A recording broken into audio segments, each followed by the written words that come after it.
Hello peeps, well, so we are currently in August and had a heat wave here in the UK. Apparently the warm weather's not over yet, so there we go. But had a lot of rain, so temperatures dropped. Been about 16 degrees C today, which is about 60 degrees Fahrenheit, I believe. So yeah, the water butts are nice and full now, so that's brilliant indeed. But me being me, I want to carry out a project, and the project is to grow some epic geraniums. That's geraniums of epic proportions, and I want them ready for next spring. Now I want the plants to be established by then, and I'll show you what I've got, or at least some of what I've got. Okay, so what we've got Geranium Moulin Rouge F1. Let me give you a closer look. So these are from Mr Fothergills. If you wish to pause that, you can have a closer look. So it states, sow January to March and flowers in June till October. So as you know, it's August, so we certainly will not be complying with the instructions on here, but we'll see how they go. So let's have a look at the seeds.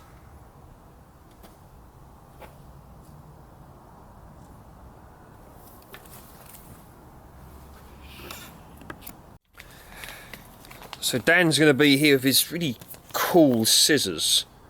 Watch this. Right, so let's have a look-see at the seeds.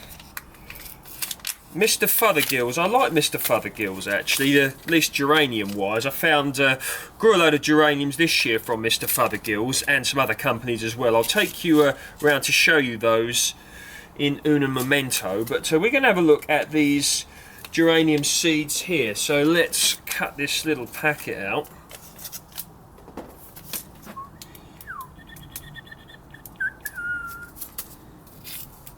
Right, let's have a look at what we've got.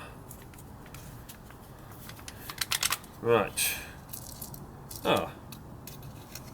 there's 6 seeds in here. I didn't get these for it wasn't a bad price actually. 1, 2, 3, 4, 5, and there's one more in here that I can still feel, but I'm not going to worry too much about that. So that's, you can just see those seeds there, what they look like. And what we're going to do is proceed to set them. So let's get the old camera here to a closer view where you can see better.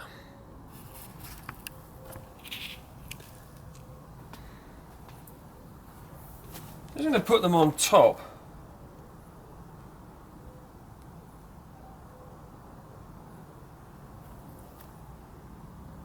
I think I've got about 40 odd seeds of these, so I'm quite looking forward to how these are going to do. Oh wow, bonus seed. So there's 5 here and there's 2 left in the packet, so actually got 7 seeds. So let's put them in here like so.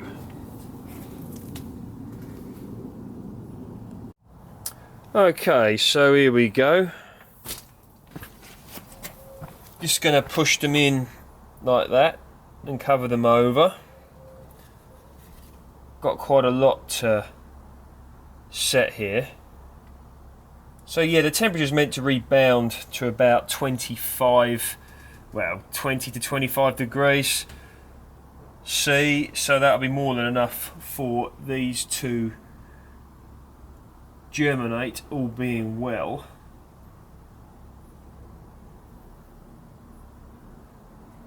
Like that.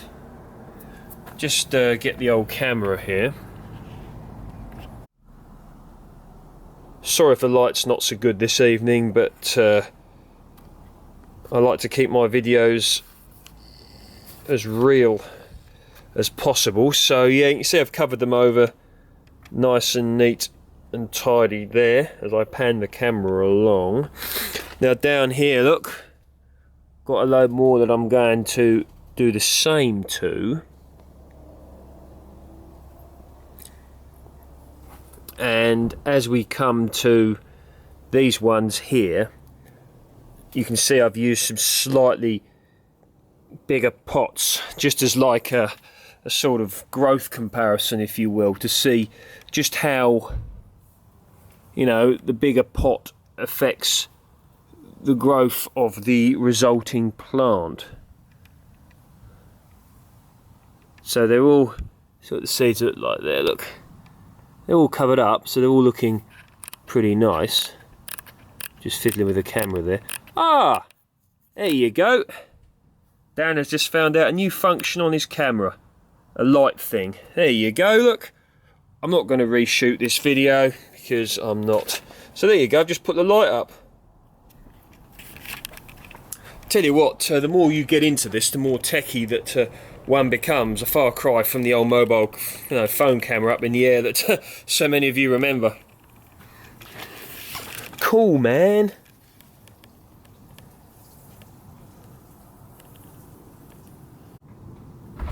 So I'm going to proceed to water the plants now with my really cool and groovy watering can, which should totally unintentionally match the colour of the resulting geraniums.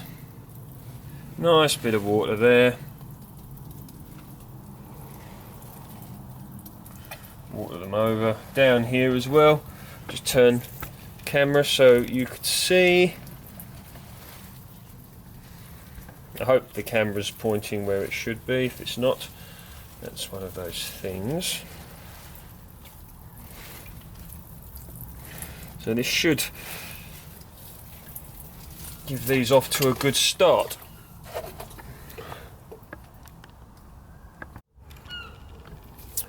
Okay, so large round heads, right for Mediterranean style pots and for bedding, sounds good. A warm kitchen windowsill is all you need for starting these seeds, bloody blah. What else? A temperature of 20 to 25 degrees C, which is 68 to 77 degrees Fahrenheit, is ideal. That's for germination, so yeah, we should get well above that in here. So I'm expecting these to germinate pretty quick, probably within, I don't know, I'd say 10 days or so. So yeah, geraniums are here. Now, some of you are probably thinking, what's going to happen when the cold weather inevitably comes? Well, what I'm going to do is, you can see by looking at the tray they're on, what this is an indoor greenhouse, so or outdoor greenhouse, small one. You get the idea. Obviously not as big as this polytunnel, but it's got the same style cover on it with this reinforcing, and I'm going to put that over in the colder months, probably October, November, depending on when we get the frosts. But all being well, these should have germinated by then. So I'm expecting, you know, I'm expecting success with this. And should I, and I'm going to need to feed them as well, obviously, because this multi-purpose compost that I've set them in, it's just the J. Arthur Bowers one that you get from Homebase. You know, if you followed me for a while, I like to support Homebase because the company's been through, it's been bought out, blah, wasn't doing too well, and I think for many people, just having a Homebase up the road can be very, very handy. So I like to support them. Just one of my things, really. So yeah, so basically a pot with some multi-purpose composting, some Mr Fothergill seed and some water applied, and the heat in this polytunnel should help them to germinate. So there we go. And what we're going to do now is to proceed to have a look at the geraniums I set earlier this year.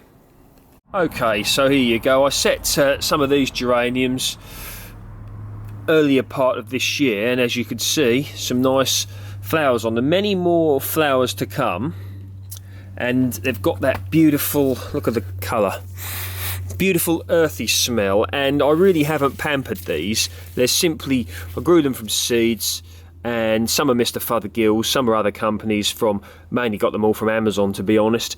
But you can see that you know, good healthy plants in multi-purpose compost. And one of the best things about growing geraniums is they are tolerant of very dry weather. I'm not saying it gives you license to dehydrate them completely because they'll die, but with the with the drought that we've had of late, although it's not drought now, had a lot of rain recently, but before that, if you've been living in the UK, you'll know what I mean.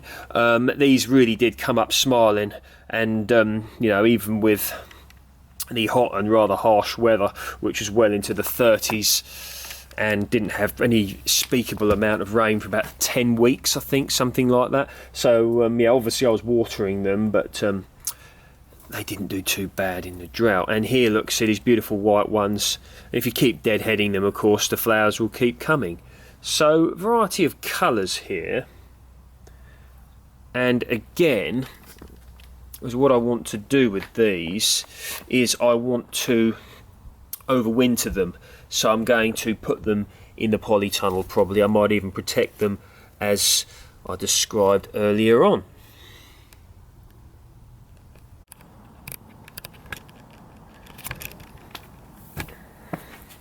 So yeah, some nice little side project on the go there, and still planning on the things I'm going to be doing around here. So having a good thought at the moment, I mentioned some sea buckthorn.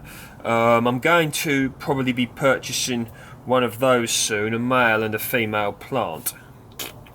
So yeah, that's something that I'm quite intrigued about, and I would like to purchase a new, a nectarine tree to go with the peach tree. Obviously, practically speaking, I can't really have it in here for obvious reasons. Car starts, doesn't it, right as you start talking. I guess that's one of those things. But yeah, so yeah, the grapevines are going to go out in the autumn or the winter, and this peach tree, cherry tree is probably coming out, and that's going to go outside to create a bit more space in here. I mean, why the heck do we need to have exhausts as loud as that? I mean, is it necessary? Yeah, so loads of plans on the go, all exciting stuff, and I hope everybody out there is doing well, and you know, really going towards the grow your own lifestyle. And I saw on my news feed, if I remember, I'll link it down below, that apparently in Essex the allotment waiting list, people on the list, has increased. So hopefully that's true, and hopefully more and more people are getting into growing their own food. As you know, I'm very, very passionate about it, and I'd appreciate everybody out there if you can spread the word on this. So if you like my work, you know, please feel free to like, share and subscribe, and more importantly than the like and the subscribe, share my videos, share other people's videos on gardening, whether they're from, you know, the UK channels, American channels, wherever they're from, but spread the word, because it could be of utmost importance. Okay, so grow your own food, encourage others to grow your own food or their own food, and don't be afraid to share your knowledge and answer people if they ask, and even better, if you can, create your own YouTube channel. And if you've made it this far, a little shout out, a channel called Attila's Garden. Okay, this gentleman's been following me for a while, and he's started his own YouTube channel, and he's got some lovely stuff on there. So I'll link that down below. Click on that, support him, look at his videos. He's grown some great melons which have made my previous attempts look pathetic. So yeah, some good stuff and some good people out there doing some good things. So take care, speak soon, and I'll see you in the next video, whenever that may be.